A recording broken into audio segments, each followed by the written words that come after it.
Bitcoin is on the verge of firing off one of the most historically bearish signals. However, it has been very, very nuanced in the past. So while I do want to say that at the beginning of this video, this will be a major signal to me to look for whatever bounce that we may see on Bitcoin as likely a dreaded bull trap. Anyways, at the end of the day, I'll just present you the facts to you, and you can make whatever decisions you want from that. Of course, take what's worthwhile and discard the rest. And let's just focus on what's right here in front of our faces. I'll get right to the punchline in this case. And what we're going to be looking at is that yellow and green moving average. That is the 21 and 55 EMAs respectively. And as of tonight, for the 5-day closure, coming in exactly 7 hours and 1 second right now exactly 7 hours. Got to be very precise, right? Anyways, this is going to have a downside cross where the lower period crosses below the higher period. Again, the yellow going effectively below the green. And again, that will be solidified in now a little bit less than 7 hours if Bitcoin fails to rally today above 95,338 according to Caretaker's reverse moving average crossover indicator right here. So that would be 95,538. Again, if Bitcoin can rally back above there by end of day, this next portion of what I'm about to say gets completely nullified, no longer relevant, doesn't matter at all, or well, at least it doesn't matter for right now. Maybe it matters later on. At some point, it probably does matter, but it would just not be relevant. It would not be a valid signal. And anyways, anytime that we have seen this signal historically, this has been effectively beginning the end of the cycle, which typically ends with a bull trap followed by severe downside. So I'll run you through historically what this has meant. And the most recent signal that we saw from this was back in 2022. In February, Bitcoin had an initial reaction to the downside, and I do want to acknowledge, and what I actually do think is probably going to happen in this instance as well, is that Bitcoin actually did rally higher above where that signal fired off, about 20% above that signal, and then yes, it did follow through with significant, severe downside. In this case, I just put a maximum take profit of about 35%. Ultimately, this one went much lower, but you'll understand why I did that a little bit later. And anyways, the main point to kind of glean from this is that once we get that cross, yes, there typically is another rally, but that rally gets faded, and it gets faded pretty damn hard. And in this case, this one came down significantly from there. Of course, the time before that was, in this case right here, leading up into the Rona dump. In fact, the Rona dump, which was beginning around December of 2019, we got that same signal, the yellow crossing below the green, the yellow 21 crossing below the green 55 right here. Bitcoin gets another major rally from that number. It's not any immediate downside. This one rallies up more than 46%. Fucking great. I mean, again, you can't just blindly short these regions. You're likely to get a rally. And then from there, well, what happened from that initial signal given to the next major low, that was a more than 46% move to the downside almost instantaneously as well.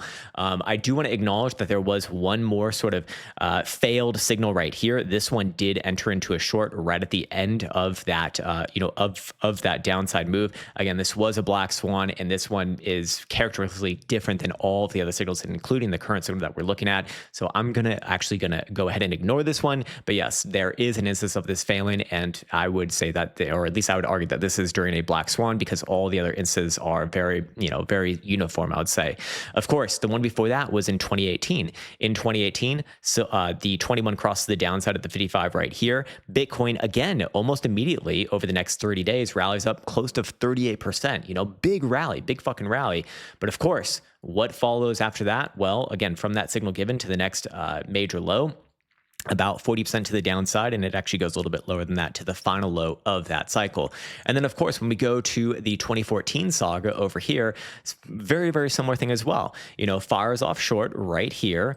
And from there is a rally. It's not the biggest one right there, but close to 20%, sort of uniform with the prior ones as well. Again, I would say that, you can't just you can't just live through that. This one did have a little bit more of an immediate reaction to the downside. But yes, my point is that it did have that rally before carrying out the real downside, which emerged over the next, 100 to 110 days. Bitcoin came down from there almost 60%, or very, very close to 60%. And then, of course, even actually in in 2011 or 2012 at the end of this cycle, there was another signal like this. I would argue that this is also a little bit too early in Bitcoin's history to really be interpreted properly, but even this one did produce, a winnable trade. This one, however, did not have a bounce first before the downside emerged. This one just went straight down basically from there. But again, this one, I would say Bitcoin's a little bit too early, a little bit too young in its life for a moving average like this on a higher term time frame like this to really make much sense of. But even then, that was more than a 36% move to the downside from that signal given. There's just no bounce. That's why this one was a little bit different than the other ones. But anyways, in this current instance right here, if Bitcoin does fail to rally back above 95,338 by end of day, again, less than 7 hours right now, then we will have effectively that cross. And while I do think Bitcoin is still due for a rally, somewhere off of this low right here, I don't think that we're going to make new lows below the November low before having a decent rally first. That would tell me that I want to use that rally as an opportunity to either sell off some positions or get short if I do want to trade it. Or personally, what I'll be doing is I'll be playing this with options. And what I'll do is actually do kind of the inverse of my current strategy, which is going on over here. If we can go back to the same position that I put on a video, this was I think 3 weeks ago now. It's quite some time ago now, which is a very, very simple position. It's just shorting the 80-70 put spread. Very simple stuff. Expiring on December 26th, Elsa's birthday. Very easy to remember. Right now, this position is going to be at maximum profit as long as Bitcoin's above 80,000 bucks into the end of December. This one will produce a maximum profit of 29,300. Again, assuming Bitcoin can remain above 80,000 bucks. That maximum profit is just, it's stock steady. It's there. Once Bitcoin starts to go below about 80,000 bucks, I'll lose some of that profit. Below 78, I start to actually incur a loss if that happens before December 26th, or on December 26th, I should say. So if and when Bitcoin does get a rally from here, which if we go back into the chart, if Bitcoin gets a 15 or 20% rally, from this point, that could put Bitcoin at around 102 to, maybe even 105, something like that is kind of historically what we have seen from this particular signal. Then what I'll do is actually sell the call spread a little bit out of the money when I look at price action in that region, and the first sort of, sense of a rejection is where I'd likely take that action. But for right now, I'm just kind of circling around like a shark, maybe less so of a shark. It's a very it's a very what's the word I'm looking for? It's a very it's a bad analogy. It's a bad analogy. It makes me look too good. But ultimately, I'm just watching and waiting for that next one to occur. Until then, I'm not taking any positions. I'm not going to try to play a bounce from here because things are kind of looking a little bit weak, albeit still I do favor a bounce. Just I don't want to play the bounce. I'd rather play the easier position with options on the other side. That's just a personal preference. Again, other traders will disagree if they just want to do it with futures or whatever. I mean, be my guest, be my fucking guest. But that is the way that I'm looking at this as of right now. Anyways, I did want to go through a few of the other signals that we spoke about earlier within this week because they have still yet to fire off, which would really make it a lot easier for me to be looking for a greater bounce from this region in terms of timing. So one of them was the red 4 EMA versus the yellow 21 EMA. And we've been waiting for this one to cross with the red 4 EMA above the yellow 21 EMA to get a corrective move at minimum to the green 55 EMA target right here. Currently at about $97,500. Unfortunately, with yesterday's price action, Bitcoin failed to close above the needed price that would force that cross to the upside, thus making a call for a greater bounce in the short term very easily. In this case, Bitcoin didn't just fail that, it's now come back down below both of these major moving averages, so there's no cross possible as of right now. Now, of course, we can once again forecast what price number would be needed to close above today in order to force that cross, which would be $92,000 and 90 bucks and 50 cents, by the way, as well. You gotta include that 50 cents, of course. But yeah, as long as Bitcoin's below there, that cross ain't happening, and that makes it harder to be looking for, or at least timing this bounce, of which Bitcoin turning down here. I mean, it's still on a higher low to be fair, but it's just like, how many times can you wear out your fucking welcome at the highs? Only so many times typically. On top of that, the other setup we were looking at, which is the 5-day 5 EMA setup, which is a very simple setup as well. Just anytime Bitcoin closes above the red moving average, the 5 EMA here, it opens up a long, and whenever Bitcoin closes below it, it closes that long, which is a setup that has gotten all of the major moves in Bitcoin's past and all of the major moves in this cycle as well, nearly perfectly. And then, of course, when Bitcoin is not trending in a major upside fashion, it basically just kind of has sideways chopping action in which, you take paper cut losses losses or very, very small gains. Here would have been your results for the past 10 years if you would have followed this strategy blindly. Not so bad in my opinion, but ultimately the reason why I bring this one up right now is because it continues to still reject from that red 5 EMA on the 5-day time frame. That one is again closing tonight, which if Bitcoin does close anywhere below 95,000 bucks, then that is not just going to reject this, it's also going to reject, or sorry, it's also going to accept the cross that we opened up this video with. Anyways, as of right now, that red 5 EMA is 90,556. If Bitcoin could close above there today, again, before end of day in about 6 hours and 50 minutes and 39 seconds and counting, then again, that would make it a lot easier to kind of time this next bounce. But until we see one of these objective signals, whether it be this one or this one, it is looking like Bitcoin wants to play back down to the bottom side of the range. However, do I think Bitcoin's going to make new lows on this current move in comparison to the lows that we saw in November? Still, I think that that is rather unlikely because of the HPDR setup over here. I know that I bring up all of these setups all the time, but ultimately they do play hand in hand, and these are what gives us objective indications as what's most likely to happen as of right now. So it's, as always, just putting together multiple different puzzle pieces from different angles to kind of get an idea of what the sort of trajectory is. Anyways, in this case, the reason why I do not think Bitcoin will make new lows on a closing basis below the November lows of 80,500 before hopefully playing out something bigger of a bounce is that the HPDR setup with mean reversion based off of volatility coming back down and going into a contraction phase is still valid. We have seen Bitcoin trade very far away from the median on the HPDR, and we have seen volatility represented by the BBWP indicator come down and contract, significantly from the highest levels that we've seen in, more than a year actually, or about a year, I should say, from the 95 percentile numbers. We just don't see this that often. So I do still look at this as valid. And because we are going to be getting another update on this tonight, there's going to be a big focus, which we won't know until tomorrow's video, or obviously I'll go over in tomorrow's video. You'll know if you have this indicator by end of day here. But at that point, I'm still looking for a reconnect of the median. The median right now is 106,200 or so. That's likely going to come down significantly. And if that, it's possible that might even come down to basically yesterday's high, in which that's going to make it a lot easier to fulfill as a minimum bounce condition. So I would just say, while this setup is still valid, the potential height of the bounce is going to be massively reduced if Bitcoin really doesn't start, rallying before end of day today here.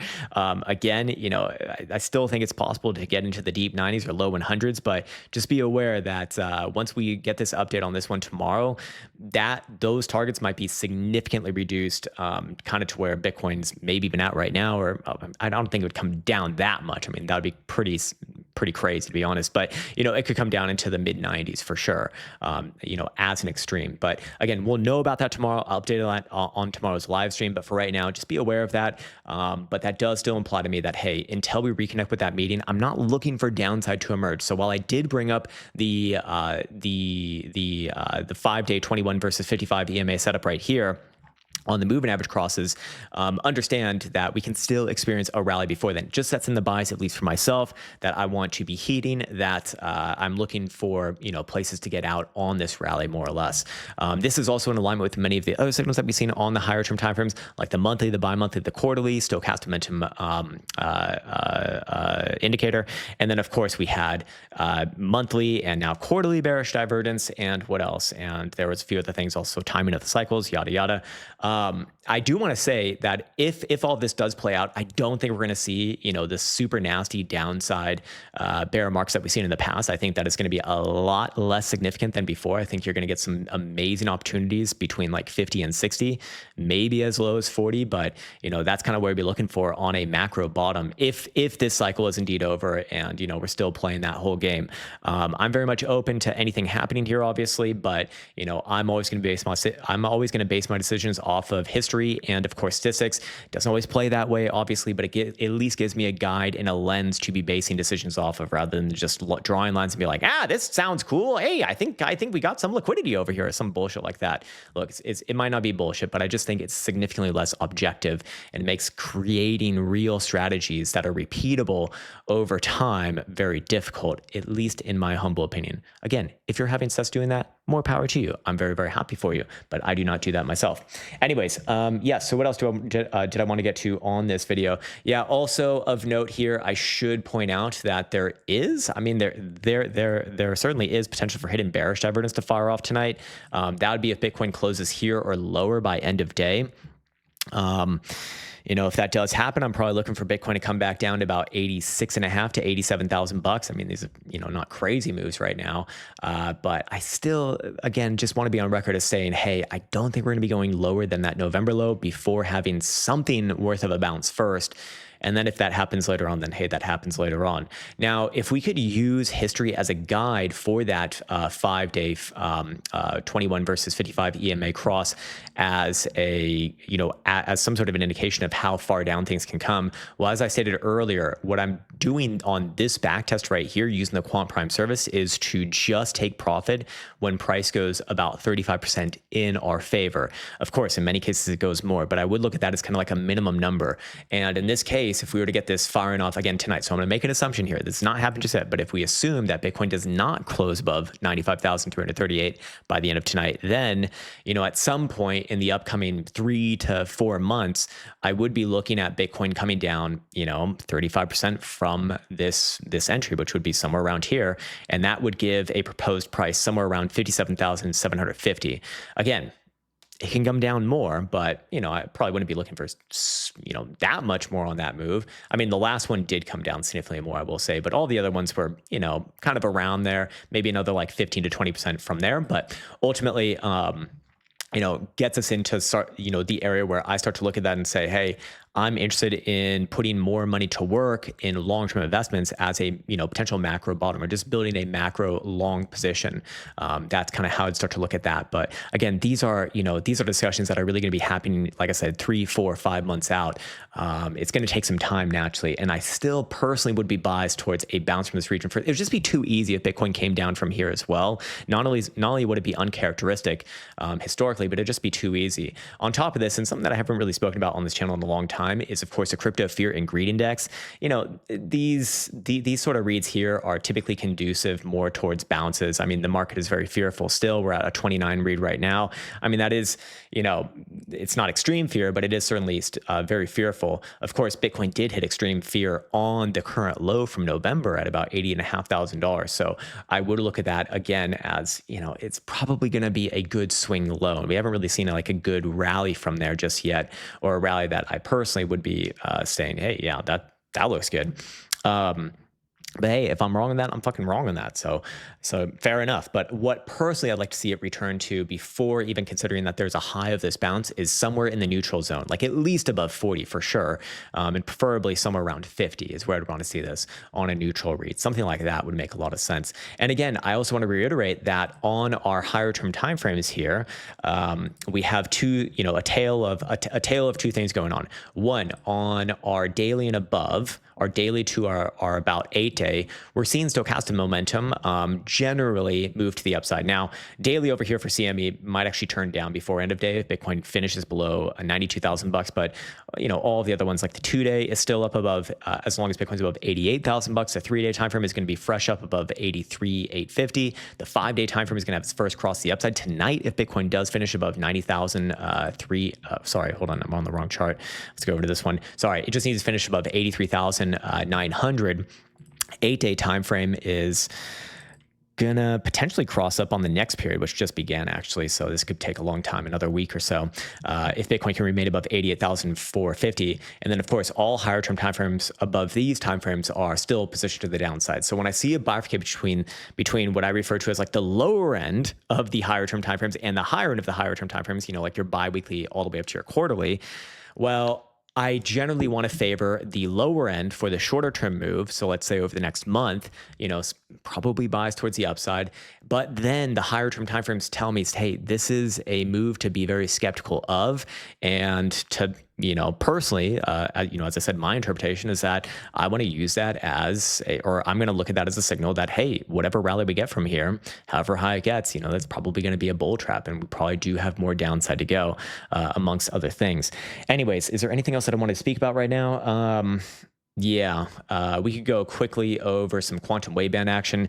Just wanted to follow up on the last couple trades. This one, it got some amazing entries on the last couple trades, but it did not take profit amazingly. I mean, it was still profitable, obviously here, but in this case, for the December 1st trade that it took at 86,000 bucks, it closed that at 90,100. There was a point where it was another $4,000 in profit at 94,250. So a bit of a missed opportunity there. Of course, the one that followed after that, opening along at about 90,000 bucks, it did have a chance to close that at 94,500, the high of yesterday, more or less. Instead, closed at about 93,000 bucks. Again, you can play these as you see fit, but it is actually once again a long right here. From about 92,000 bucks. So I'm curious to see how this one does play out, because that would imply that, the low of today is probably going to be a low. So I would still say give things a chance here. Give love a chance. Give the bulls a chance. Give the bulls a chance. Give peace a chance, something like that. Because it's still, to me, there are many more things that would just make significantly more sense if Bitcoin were to rally here first and then come down later, rather than just coming down straight from here. I'd just be very skeptical of that. And when I say coming down from here, I mean making a new low below November lows, filling out this area in between, 93,000 bucks the upside versus about 80,000 bucks to the downside. That doesn't really make me, inclined in one way or another. But still, the way to resolve this as a formation is the same as before. Below the December 1st low, bearish. Above the December 2nd high on a closing basis, again, these are on closing bases, that would be an objective signal for this bounce to really emerge. And I would say, still deep 90s to low 100s if that does happen. But for right now, Bitcoin getting rejected at the highs, not necessarily the best sign, obviously. And with that hidden bearish divergence potential, if Bitcoin closes here or lower by end of day, I would say that has to put in the bias for at least a short-term try to the downside. So if you're on the shorter term timeframes, like, an hourly or 4 hour, then that's something to be aware of. But I probably wouldn't get too fussed in keeping up with these moves down here, because the big moves and the very, prosperous moves, those are still in front of us. It's not right here. I'd be looking at the peripheries of this range as very tradable, and, potentially a lot of profit in there as well. So yeah, just kind of wrapping up my thoughts here. Again, Bitcoin failing to close above 95,300 today. Very bad for the long term. Short term, though, still potential for a rally into the deep 90s or low 100s. But if Bitcoin does finish today below 95, especially, I'm looking at that rally as a great opportunity to just get out. Again, you can interpret that however which way that you want, or just don't interpret it at all. That also works too.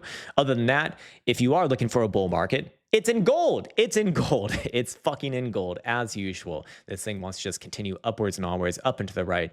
And it looks to me like the correction is over. I mean, it got down to 41.69. That's about as good as it could do. Didn't even want to come down to 4,100 for that higher low. Instead, putting in, what would be the handle of this cup at a very high level. So that is strength, and have to respect that. If you're looking for a bull market, it's right there in front of you in gold. Of course, in traditional markets, you got SPY and NASDAQ pulling back to that red 5 EMA. So I'm still looking at that as fine. I still look at that as, overall bullish. Just don't want to see it take out its last week's low. Until that happens, I'm just generally looking up and to the right here too. Anyways, other than that, I need to go get myself another driver's license so I can drive safely in my state. And before we end this, I'd like to wish you the best as always. We'll be back on tomorrow with another live stream analysis and just some fun times, baby. And then it's the weekend. Anyways, with all of that said, I'd like to wish you the best. Take care, much love, and see you hopefully tomorrow.